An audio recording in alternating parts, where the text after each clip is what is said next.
오늘 함께 볼 말씀은 사도행전 13장 1절로 3절까지 말씀입니다. 사도행전 13장 1절로 3절까지 말씀입니다. 이 말씀을 제가 읽겠습니다. 안디옥 교회에 선지자들과 교사들이 있으니 곧 바나바와 느게르라 하는 시므온과 구레네 사람 루기오와 분방왕 헤롯의 젖동생 마나엔과 및 사울이라. 주를 섬겨 금식할 때에 성령이 이르시되 내가 불러 시키는 일을 위하여 바나바와 사울을 따로 세우라 하시니 이에 금식하며 기도하고 두 사람에게 안수하여 보내니라. 아멘. 오늘 말씀의 제목은 서로 달라서 하나가 되는 교회입니다.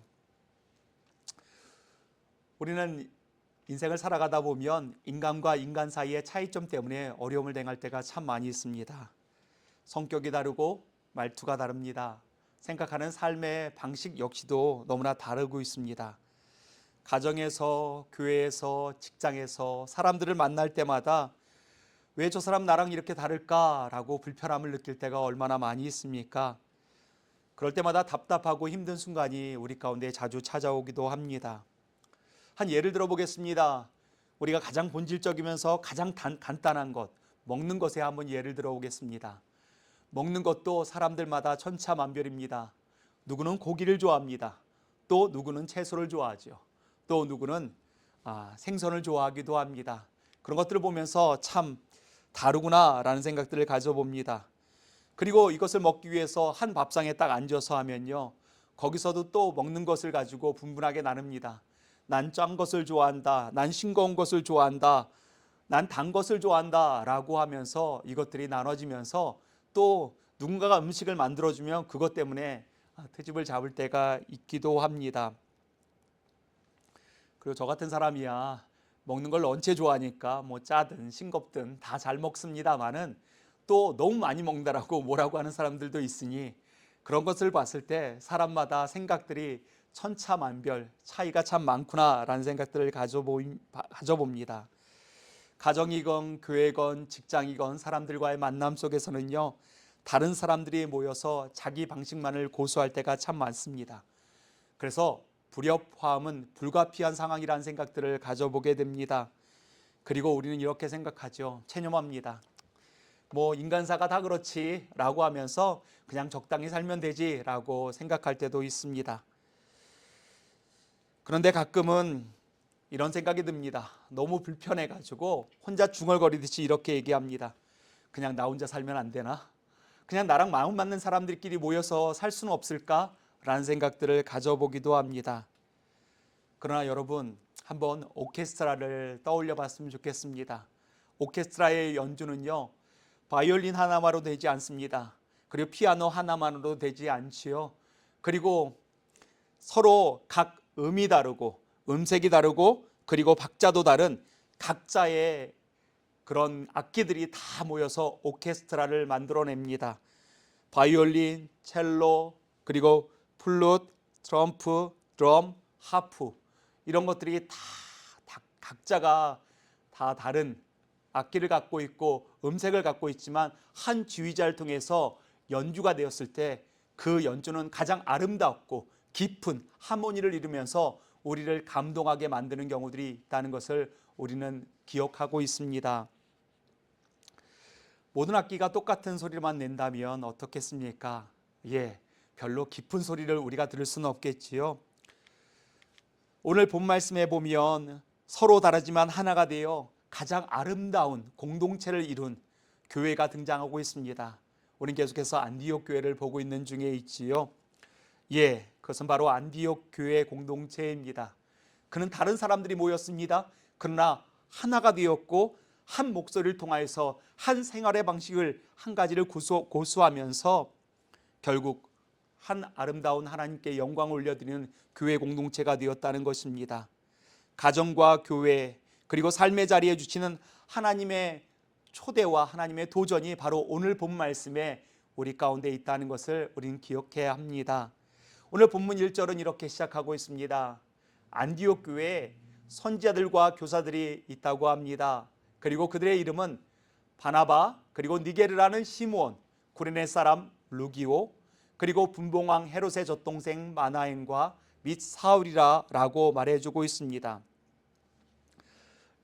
안디옥 교회는 지도자들이 있었습니다. 그들을 선지자라고 얘기하고 교사들이라고 얘기했는데 한 지도자가 있는데 그들이 모두 5명이라고 말해주고 있지요. 이 지도자들의 면면을 보면 다 다른 사람일 수밖에 없음을 성경을 통해서 우리는 보게 됩니다.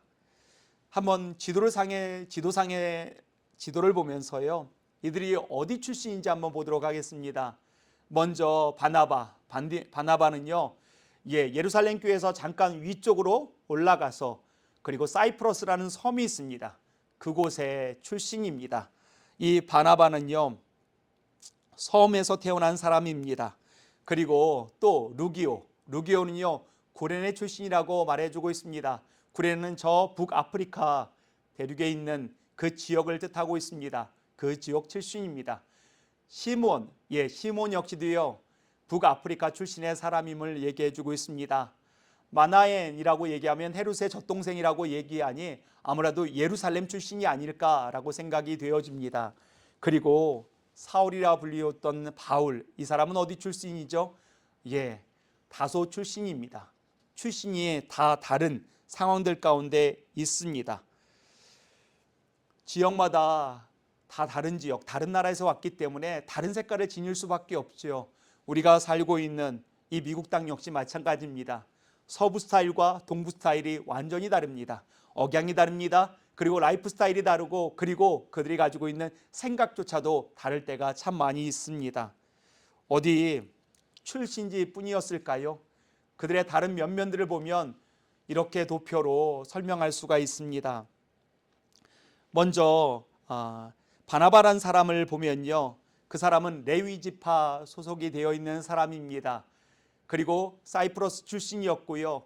그는 자기의 재물을 다 바쳐서 가난한 사람들을 위해서, 교회를 위해서 헌납했던 중산층의 사람이었음을 성경을 통해서 우리는 볼 수 있습니다. 그리고 예루살렘 교회의 특별히 지도자 출신입니다. 이미 여러분에게 자주 말씀을 드렸던 것처럼 바나바의 이름은 요셉입니다. 그런데 요셉이 바나바 된 이유는 그의 별명, 의로의 사람, 그리고 또한 많은 사람들을 격려하는 사람이라고 해서 그의 별명이 아예 이름이 될 정도로 그렇게 영향력 있는 사람이었습니다. 이런 사람이 있다면 많은 사람들을 품을 수 있겠다라는 생각들을 가져보기도 합니다. 그런데 조금 더 나아가 볼까요?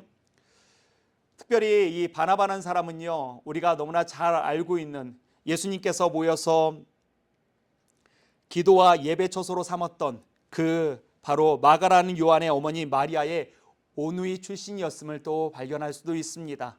더 나아가서 니게르라는 시몬을 얘기하고 있습니다. 그에 대해서 어떤 직업이나 그리고 또한 어떤 백그라운드를 가지고 있는지 정확히 언급은 되지 않습니다. 그러나 우리가 알 수 있는 것은 그는 니게르라 하는 사람이라고 얘기했습니다. 니그루에서 나왔던 뜻이겠지요. 흑인이었음을 말해주고 있습니다. 아마도 성경학자들은 이렇게 얘기합니다. 해방된 노예 출신이 아니었을까라고 여겨지기도 합니다. 지금도 이 미국 땅에서는요, 서로 인종차별이 보이지 않게 존재하는 것이 사실입니다. 그런데 2000년 당시는 어땠을까요? 인종차별이 더 심할 수밖에 없는 상황들이었다는 것입니다. 그곳에서 해방된 노예 출신의 흑인이라, 그런데 그가 안디옥 교회의 지도자로 우뚝 서 있음을 말해주고 있습니다. 그리고 구레네 사람 루기오, 이 사람 역시도요, 북아프리카 출신의 사람입니다. 이 루기오 사람에 대해서는 정확히 알 수는 없지만 도시 출신이라는 것은 알고 있습니다. 헬라 출신이라는 것을 알 수 있다는 것입니다. 그리고 구레네 몇 사람에 의해서 교회가 세워졌지요. 아마도 안디옥 교회를 섰던 최초의 사람들 중에 루기오가 있지 않았을까라고 생각되어집니다. 무명의 사람에 대해서는 이미 여러분에게 설교 말씀을 드린 적이 있습니다. 그리고 네 번째 인사는요, 헤롯의 젖동생 마나엔입니다.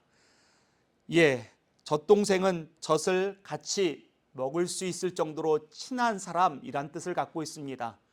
헤롯은요, 이스라엘 가운데 분봉 왕이었습니다.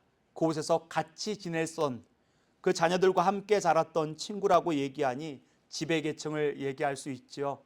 권력의 측근일심을 얘기할 수도 있습니다. 그런데 예수님을 믿는 사람들의 입장에 봐서는 헤롯은 예수님을 핍박했던 사람이기도 합니다.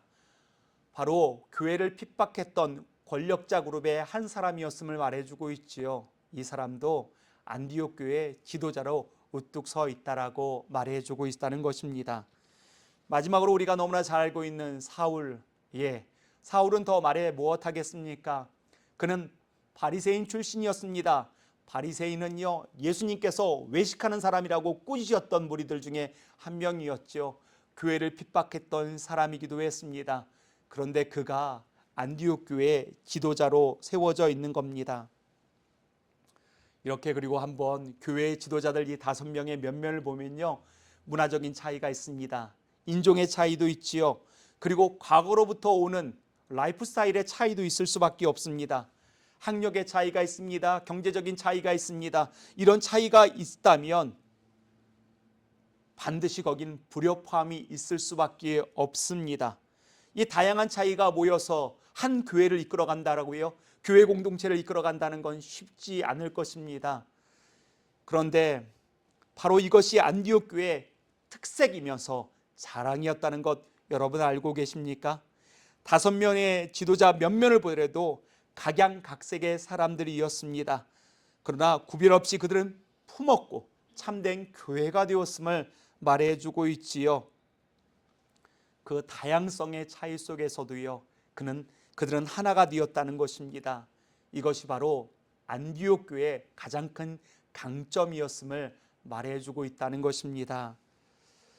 초대교회는 우리가 딱 생각하면 어느 교회가 생각날까요? 반드시 예루살렘 교회라고 생각합니다. 예루살렘 교회가 가장 먼저 세워졌기 때문입니다. 그리고 교회의 기초를 세운 건 예루살렘 교회입니다. 그에 비해서 안디옥 교회는 제대로 규모도 갖추지 못했고요. 더 나아가서 어떤 조직이나 시스템도 갖추지 못한 그런 교회였습니다. 예루살렘 교회가 이스라엘의 중심에 있는 그런 교회였다면 그 안디옥 교회는요, 저 변방에 보잘것없이 여겨지는 초라한 변방에 있는 교회일 수밖에 없었습니다. 그리고 더 커다란 차이는 무엇일까요? 예루살렘 교회는요, 예수님과 3년 동안 같이 동행했던 사람들이 함께 했습니다. 바로 제자들이 있는 교회였다는 겁니다. 반면에 안디옥 교회는 제자들이라고는 한 명도 없었습니다. 겨우 바나바가 파송된 정도였다는 것입니다.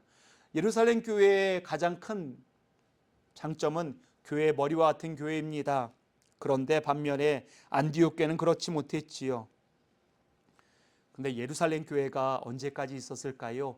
주 70년에 의해 그때 사라지게 되었습니다.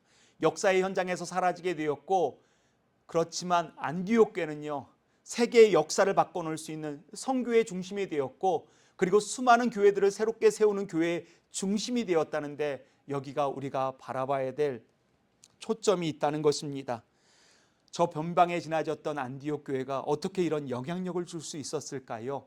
그것은 바로 그들의 지도자들을 통해서 우리는 알 수 있다는 것입니다. 서로 다른 문화권에 있는 사람입니다. 인종적으로 차이가 있습니다. 과거에 그리고 경제적인 차이에 학력의 차이가 있음에도 불구하고 그들이 하나로 되었을 때 바로 그것이 진짜 교회임을 말해주고 있다는 것입니다. 남녀노소 빈부 귀천을 막론하고 한 교회를 이룰 수 있다는 것, 그것을요 안디옥 교회는 삶으로 증명해냈다는 것입니다. 그리고 그 가장 대표적인 사람들이 바로 안디옥 교회의 지도자임을 말씀하고 있지요.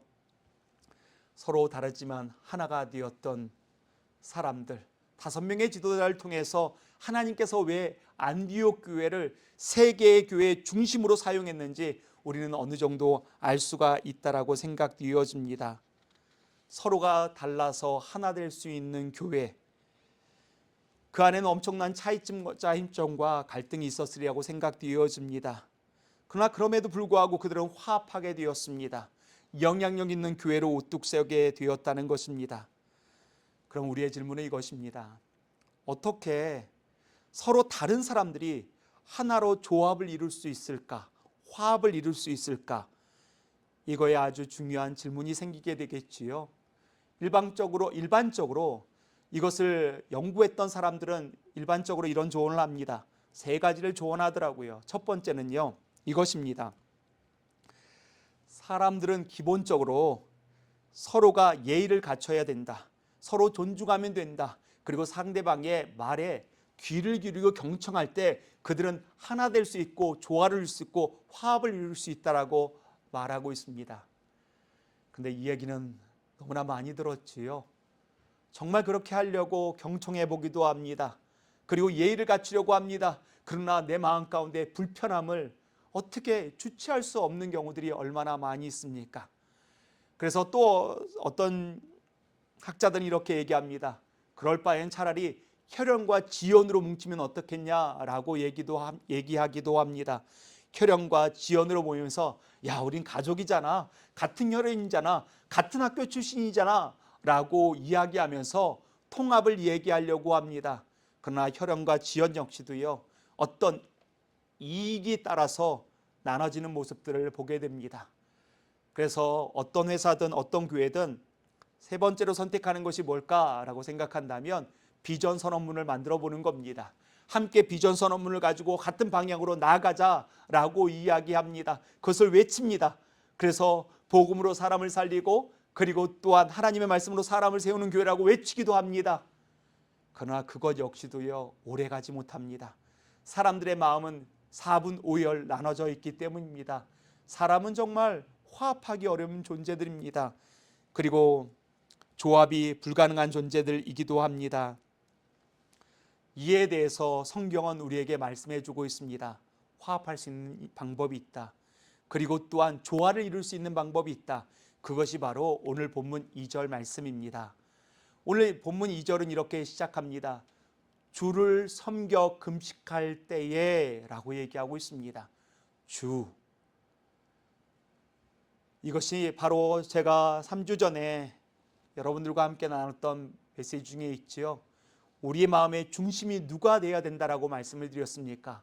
바로 예수 그리스도이십니다. 주님이 중심되어질 때 그때 화합과 조화는 이루어질 수 있음을 성경은 말씀해 주고 있다는 것입니다. 안디옥 교회가 화합되고 하나 될 수 있는 공통 분모는 무엇이었지요? 예수 그리스도께서 주님이 되셨다는 것입니다. 로드가 되셨다라고 말해주고 있다는 것입니다. 그리고 성경은 우리에게 말씀해주고 있죠. 우리는 그분의 종이라고 말해주고 있습니다. 그들의 공통된 주인은 예수 그리스도이셨습니다. 배경의 차이가 있었습니다. 성격의 차이가 있었습니다. 의사소통의 차이가 있었습니다. 그럼에도 불구하고 이 다른 사람들이 삶을 조종할 수 있었던 것, 화합할 수 있었던 것은 그 중심에 주님이 계셨기 때문입니다. 주님께서 주인으로 계셨기에 그들이 마음이 하나가 될 수 있었음을 말해주고 있습니다.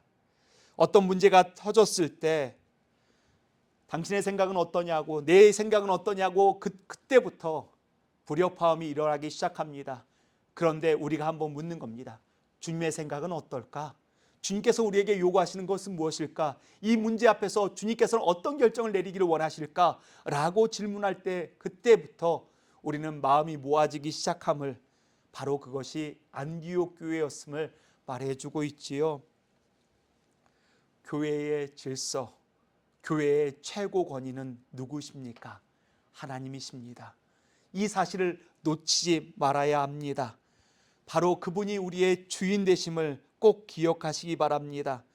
그러기에 가장 중요한 것은 주인 되신 주님의 음성에 귀를 기울일 수 있어야 합니다. 그분의 뜻을 날마다 여쭐 수 있어야 합니다. 그분을 누구보다도 가장 잘 알아야 합니다. 그리고 그분의 음성에 귀를 기울이고 매일매일을 살아갈 때 이것이 가능하겠지요. 그러면 주님께서는 우리에게 어떻게 살아야 될지, 이 문제를 어떻게 해결해야 될지 그 부드러운 마음을 갖게 하기 시작한다는 겁니다. 여러분, 교회의 주인은 오직 하나님, 그분 한 분밖에 없으심을 꼭 기억하는 우리가 되기를 소망합니다. 서로 달라도 하나가 될 수 있는 것, 주님을 중심에 모시면 가능합니다. 한 주인을 섬기면 가능함을 말씀해 주고 있다는 것입니다. 사람들이 모이면요, 자연스럽게 이런 질문이 생깁니다. 우리는 왜 모였을까? 우리의 모임의 이유는 도대체 무엇일까? 라는 질문을 누구나 갖지요. 교회 역시 마찬가지입니다. 우리 매주마다 예배를 드리기 위해 이 자리에 모입니다. 우리는 왜 이 자리에 모였을까요? 왜 일주일에 한 번씩 우리는 이 자리에 모여서 예배를 드리고 같이 공동체에서 나눔을 가질 수 있을까요? 그 이유는 도대체 어디 있을까요? 본문 2절 중반절이 그것을 말씀해 주고 있습니다. 주를 섬겨 금식할 때에 성령이 이르시되 내가 불러 시키는 일을 위하여 라고 얘기해 주고 있습니다. 주님께서 우리에게 꼭 맡겨주신 사명이 있다는 것입니다. 주인 되신 그 주님께서 우리에게 맡겨진 사명, 그것을 우리는 끊임없이 찾아가야 합니다. 그 뜻이 무엇일까라고 찾아가야 된다는 겁니다. 안디옥 교회에 5명의 지도자들이 모여서 금식했습니다. 금식한 이유는 무엇이었을까요? 하나님의 뜻을 찾고 있습니다. 하나님, 이 안디옥 교회가 뭘 해야겠습니까? 서로 다른 사람들이 모여서 우리가 결국 이루어야 될 하나님의 사명은 무엇입니까? 라고 여쭈었다는 것입니다. 왜 우리를 모이게 하셨습니까? 라고 여쭈은 것입니다. 안디옥 교회가 그렇게 주님께 여쭈었다면 주님이 계신 이 교회는 왜 세워졌습니까? 우리를 모이게 하신 이유는 도대체 무엇입니까? 왜 이민 땅 가운데 이민을 대상으로 해서 한인들을 대상으로 해서 이 교회를 세우신 이유는 도대체 무엇입니까? 우리가 분명히 아는 것은 3가지는 분명히 있습니다. 첫 번째는 생명을 살리기 위함이겠지요. 우리 예수님께서 가는 곳마다 생명이 살아나고 회복되는 역사가 있었습니다. 두 번째는 하나님의 나라는 사랑이 있습니다. 사랑하기 위함입니다. 사랑을 흘려보내기 위함임을 알 수 있습니다. 만약 3번째를 말한다면 저는 단호하게 말씀드리겠습니다. 제자를 세우기 위함입니다. 하나님의 동역자, 하나님의 사명자를 세우기 위함이 아니겠습니까? 깨어진 세상을 새롭게 하기 위해서 하나님께 훈련받은 사람들이 곳곳에 가서 영향력을 주기 위함이 아니겠습니까? 그 외에도 이민 땅에 왜 하나님께서 교회를 세우셨는지 우리는 질문해 봐야 합니다. 하나님, 왜 서로 다른 사람들이 한 자리에 모여서 예배하고 있습니까? 공동체를 이루고 있습니까? 그 뜻은 무엇입니까? 라고 여쭐 수 있어야 합니다. 서로 다른 사람들이 한 주인을 모시고 그리고 한 주인의 그 사명을 가지고 이 땅을 살아가는 것, 그리고 우리를 왜 하나로 모이게 하셨을까요? 생각이 다릅니다. 말투도 다르고 라이프 스타일도 다릅니다. 태어난 출신도 다릅니다. 생각하고 있는 개념들이 다 다릅니다. 그럼에도 불구하고 한 주인 되시고 한 사명을 가지고 다양한 각자의 의견을 하나로 모아서 조화를 이루기 위함이 아니겠습니까? 한 사람의 의견만을 가지고는 교회는 세워질 수 없습니다. 교회는 다양한 사람들의 의견을 가지고 그것이 하나로 조합되어지고 모여진다는 것입니다. 주님께 여쭈어야 합니다. 주님이 이렇게 다양한 성격과 다양한 은사와 다양한 배경을 가진 사람들이 무엇을 하기 위해서 이곳에 모였습니까? 라고 질문을 해야 된다는 것입니다. 우리의 질문은 이렇게 돼야 되겠지요. 주님이 세우신 교회의 중심에 주님이 계십니까? 정말 주님을 정말 섬기고 있습니까? 그렇다면 주님께서 우리에게 원하시는 뜻은 무엇입니까? 그분의 뜻을 함께 우리는 어떻게 이루어가겠습니까? 라고 서로에게 경청할 수 있어야 됨을 말해주고 있다는 것입니다.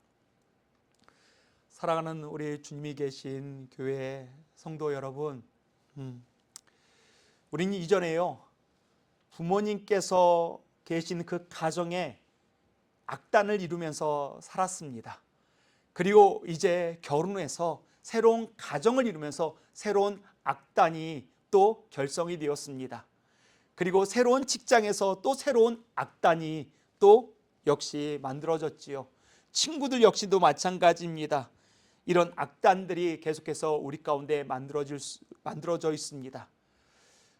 우리는 인생의 여정을 살다 보면요, 이 악단을 만들어갈 수밖에 없습니다. 그것을 떠나서 홀로 살 수 없기 때문입니다. 그런데 그 악단에는요, 내가 있음으로 말미암아 불협화음이 있다면 한번 질문해 봐야 합니다. 내가 연주만 하기 시작한다면, 이것이 완전히 나눠지고 깨어진다면 한번 스스로에게 질문을 해봐야 되겠지요. 그런데 내가 가는 데마다 조화가 일어나고 화합이 일어난다 라고 한다면 그것은 바르게 반응하는 것이겠지요. 그런데 우리의 실력이 다 다를 수 있습니다. 우리가 연주하는 악기가 다 다를 수도 있을 것입니다. 우리가 2류도 될 수 있고 3류도 될 수 있습니다. 그러나 가장 귀중한 건 모든 악단들이 지휘자 한 사람을 봐야 된다는 겁니다. 그 지휘자에게 딱 맞춰져서 거기에 맞춰서 내가 악보를 보고 그리고 내가 맡겨진 일들을 감당할 때 그것은 아름다운 조화를 이루고 거대한 오케스트라의 향연으로, 아름다운 음악의 향연으로 바뀌어지는 역사를 경험하게 될 줄 믿습니다. 우리 악단의 지휘자는 누구십니까? 가장 보배롭고 가장 존귀하며 가장 매력 있으신 예수 그리스도를 따르고 있다는 것입니다. 예수 그리스도께 초점을 맞춘다면 우리는 가장 아름다운 하모니를 이루게 될 줄 믿습니다. 연주를 좀 못할 수도 있습니다. 그러나 이것만은 놓치지 마십시오. 지휘자를 놓치면 안 됩니다. 지휘자에게 초점을 맞추십시오. 지휘자가 말하는 말씀에 귀를 기울이십시오. 그러면 반드시 그것이 가정이든 직장이든 교회이든 아름다운 하모니를 이루게 될 것입니다. 마치 오늘 본문에 등장하고 있는 안디옥 교회의 5 리더들처럼, 그리고 안디옥 교회처럼 말입니다. 그런 우리 삶의 터전 되어지기를, 그런 우리 주님이 계신 교회 되어지기를 예수 그리스도의 이름으로 축원합니다. 사랑과 은혜가 충만하신 하나님 아버지, 감사합니다. 오늘 안디옥 교회를 통해서 5명의 지도자를 통해서 우리 자신을 돌아볼 수 있도록 인도하시니 감사합니다. 이 말씀 앞에서 우리 마음의 중심이 예수 그리스도이신지를 다시 한번 돌아봅니다. 그리고 우리가 하는 일이 하나님께서 맡기신 사명인지 돌아보기를 원합니다. 그리고 전혀 다른 사람들이 모일 수 있었던 것은 주님께서 중심에 계시기 때문에 가능한 것임을 다시 한번 깨닫게 하시니 감사합니다. 서로 다른 악기를 가지고 있습니다. 다른 연주 실력들을 가지고 있습니다. 그러나 지휘자 되신 예수 그리스도를 바라봤을 때 그때 아름다운 하모니, 오케스트라의 연주가 흘러가게 될 줄 믿습니다. 하나님 아버지, 지휘자 되신 주님만 바라보게 싸우니 우리의 가정을 새롭게 하여 주옵소서. 우리의 직장을 새롭게 하여 주옵소서. 우리의 삶의 터전인 무엇보다도 주님이 계신 이 교회를 새롭게 하여 주시옵소서. 그리고 주의 사역들을 감당할 수 있는 우리 교회 되도록 기름 부어 주옵소서. 삶의 현장으로 돌아갑니다. 삶의 현장 속에서 주님의 제자로서의 영향력을 흘려보내기 원하니 우리를 사용하여 주옵소서. 감사드리오며 예수님의 이름으로 기도합니다. 아멘. 이제는 주 예수 그리스도의 은혜와 하나님 아버지의 무한하신 사랑하심과 성령 하나님의 함께 동행하신 역사하심이 이 시간 지휘자 되신 주님을 바라보며 주님의 음성에 순종하며 삶의 현장 속에서 주님의 선한 영향력을 흘려보내겠다 다짐하는 주의 백성들 가운데 우리가 거하고 있는 가정과 직장과 삶의 터전과 그리고 사랑하는 이 삶의 터전인 미국 땅과 그리고 사랑하는 조국 저 대한민국 가운데 이제부터 영원히 함께 계시기를 간절히 축원하옵나이다. 아멘.